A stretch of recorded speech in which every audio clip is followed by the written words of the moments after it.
Welcome to 6 Feet in the Six. I'm your host, Jeff Barrett with Business Interiors. Thank you for joining us today. The purpose of this interview series is for the close-knit Toronto commercial real estate industry to share ideas and best practices.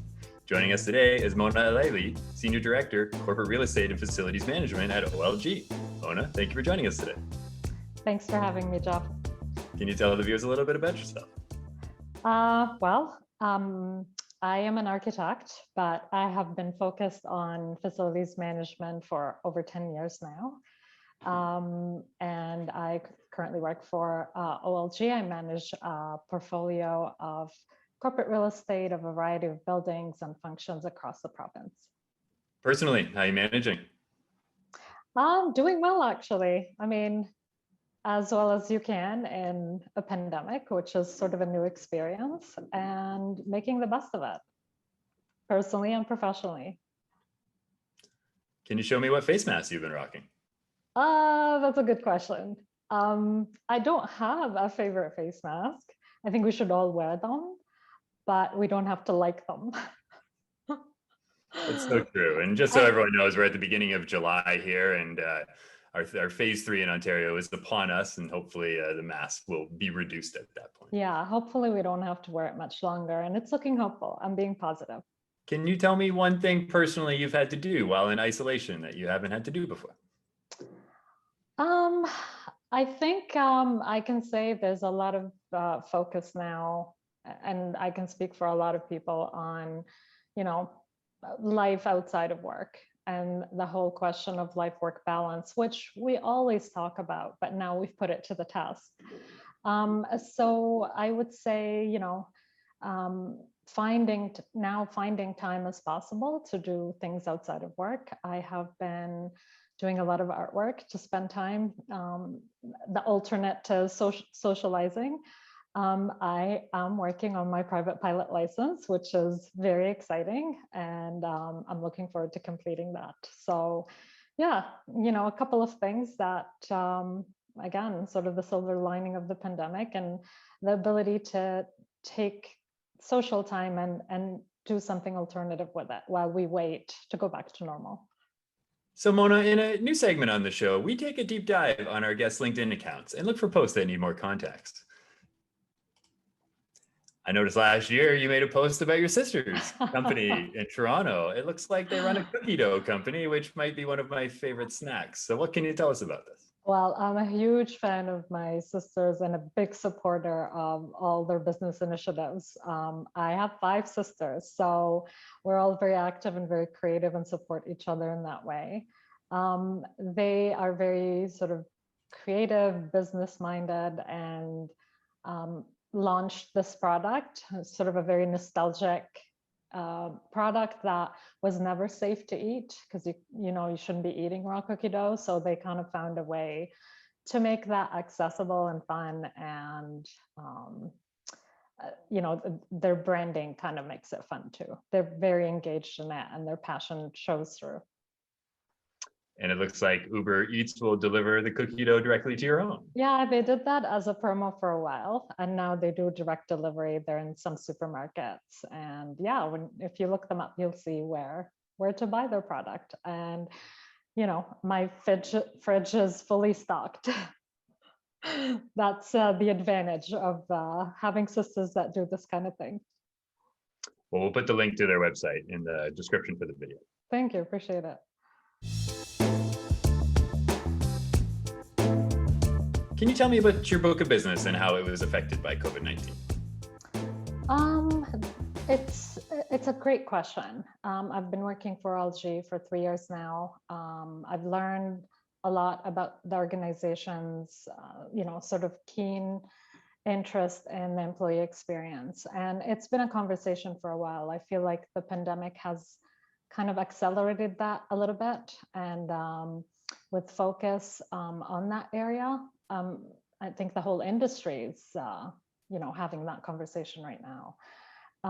So I would say, a move that OLG made during this time was move my department, my team from finance to people and culture, because now, they're acknowledging that this is about employee experience, and we're quite aligned with the people and culture area, and there's a direct connection there. So that's been a huge value, just making that move and being able to look at employee experience as the driver rather than sort of budget driven, which naturally would happen under the finance umbrella. So I'm really looking forward to, kind of being in this area and seeing what we come up with. So OLG was already on a path to improve the employee experience in the space. And so do you find the pandemic kind of sped up that process? I would say so. I mean, employee surveys are just a common theme at OLG, and that's pre-pandemic. We have a change in leadership, but leadership has always been interested in that space, and employee productivity, employee satisfaction, recruitment, retention. And now, it's kind of a look at a new vision for OLG, new values, or rather updated values. And the space piece has always been kind of in the front and important, because that supports the entire employee experience. It's one of the aspects, one of the important aspects, and certainly seen as a priority. What are some of the new requests you've got from your internal clients? New as in related to the pandemic and kind of the new experience? Yeah. I think remote working, I mean, we've always had the technology capabilities to allow for that. That's something that was already pre-pandemic, but I think it's put more pressure on remote work in terms of how my team in corporate real estate supports that. So that's certainly new for us, and something we'll continue to develop and evolve as we move forward, because that's becoming kind of the norm, and where we're headed in terms of adding flexibility to the workspace and expanding the boundary of workspace and not being just our footprint. That, we see it now as everyone's in a satellite office, and what do they need to, to perform in this interim phase, but also, in the future. And are you exploring the kind of a more permanent work from home strategy where the employees will have that ability to choose where they work? I think exploring is kind of where we're at. Exploring and definitely listening, asking questions, trying to find common themes as to what people want, expect, and need. And trying to kind of develop, what the deliverables are. What will OLG offer to support people wherever they work in order to do their best work? And the things we look at aren't limited to space. It's sort of a holistic approach about work, and we no longer call it workspace, it's workplace. Because again, so the boundaries are a little bit more blurred now, and they don't just relate to space, they relate to policy, they relate to strategy, ways of working in general.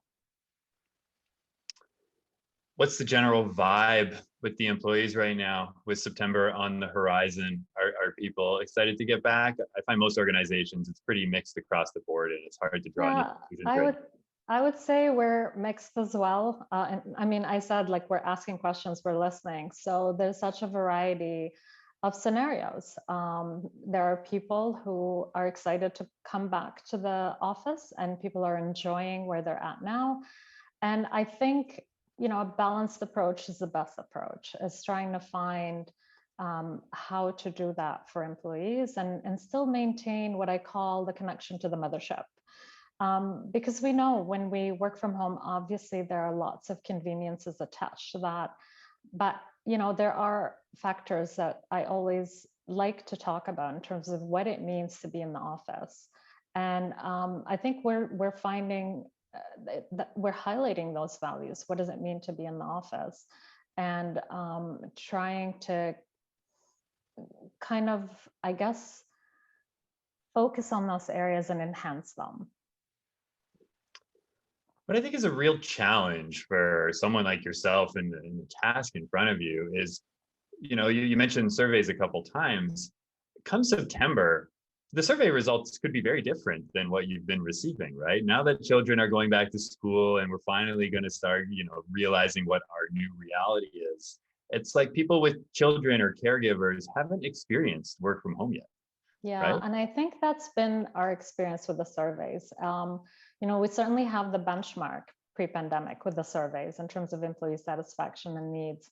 And as the surveys come out and we're seeing the patterns of, there was first the honeymoon where, everyone loves it, right? I mean, how can you not?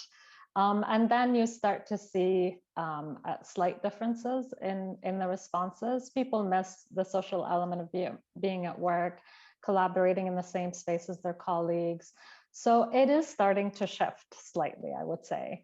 And we are paying attention and again, kind of developing what that will look like in the future.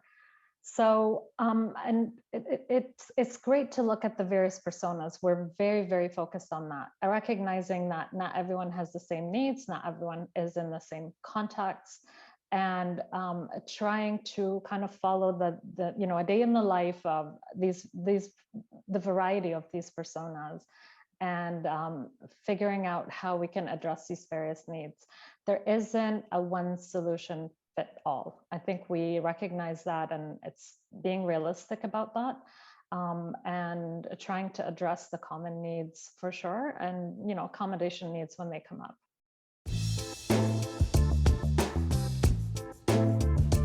So Mona, for the product review, I thought we kind of run out of products per se to talk about in review. So we're more or less just kind of bringing up topics of conversation that are of interest. And you and I were talking previously about some of the challenges that we've experienced as we have these video calls and we're peering into each other's homes.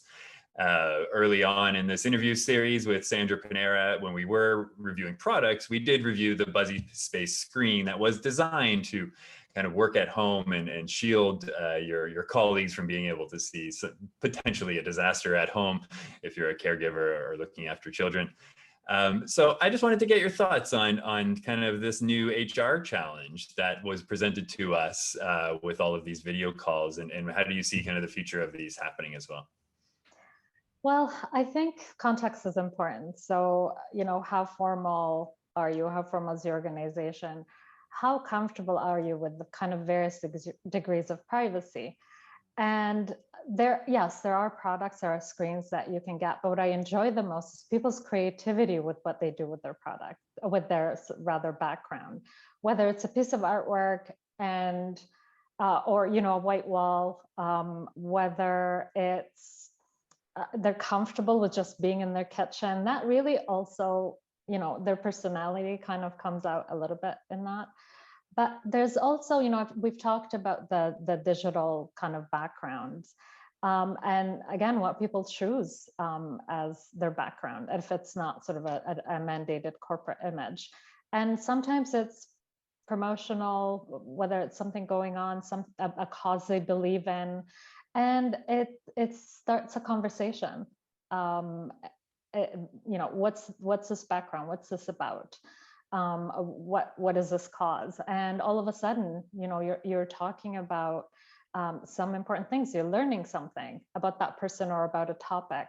So neutral screens are certainly important for some organizations, some individuals, and whether, again, it's a white wall or something physical that you've purchased or created yourself. But again, I'm kind of enjoying the aspect that we don't mandate a background, that, we allow people to kind of choose that degree of privacy. So yeah, there's certainly value to that. I agree with the formality of the company, right? I notice, I work with a lot of real estate companies who are pretty formal in their approach, and they mostly have corporate backgrounds. I mean, just look at our backgrounds right now. I mean, yourself, I get to see your beautiful staircase in the background, and your cat is walking up and down the stairs the whole interview.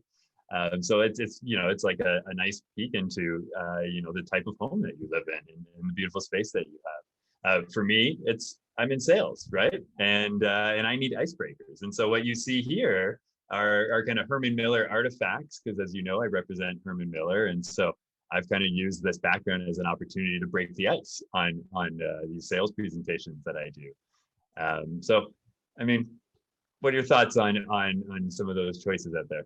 Well, hey, listen, I mean, OLG is in the business of entertainment and gaming and fun.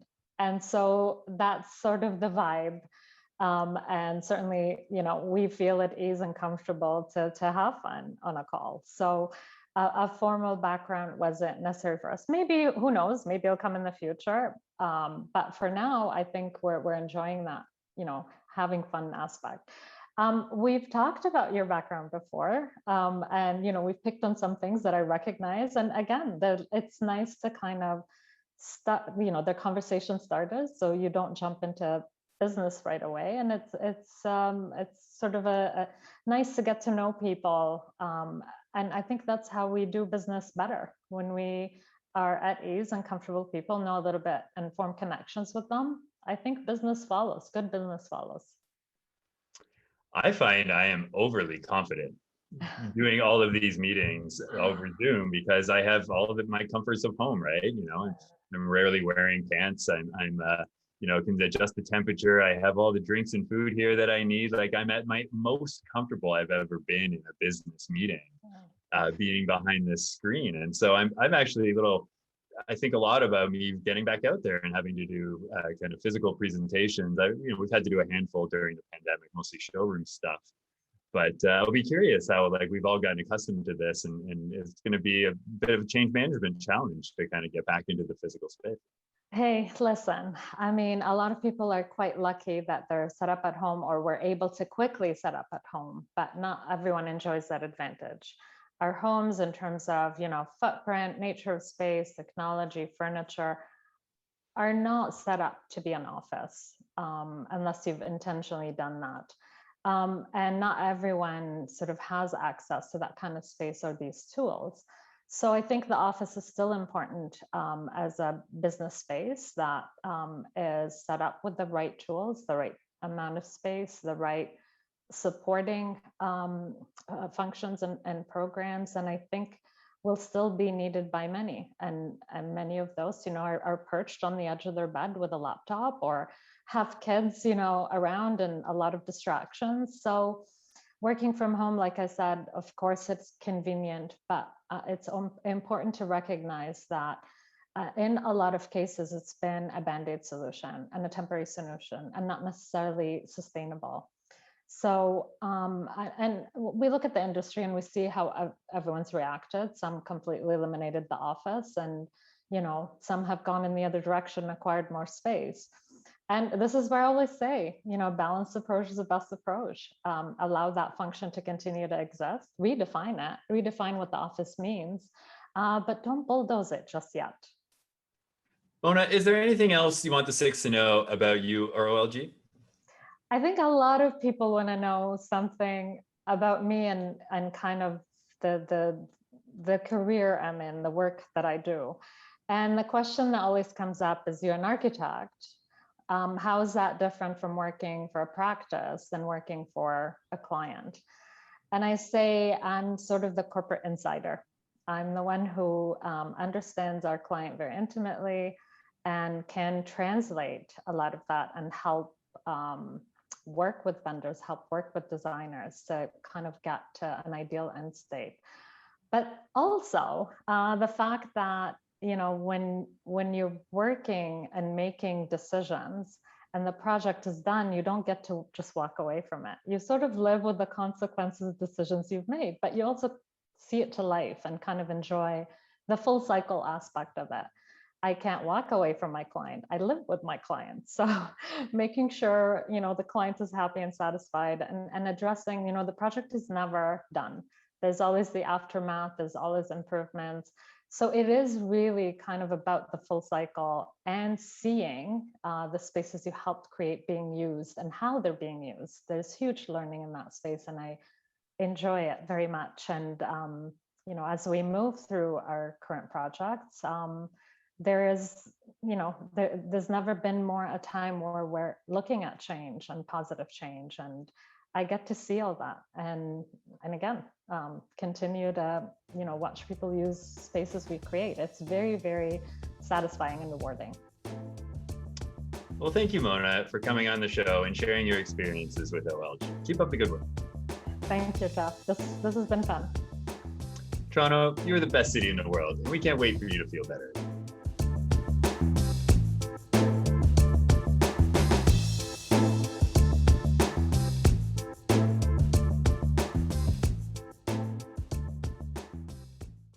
I gotta change this. I think I just need a better camera. It's like, oh shit. 1 second. Oh God. I hope you're recording all that. Oh, this is totally the blooper reel. Love it.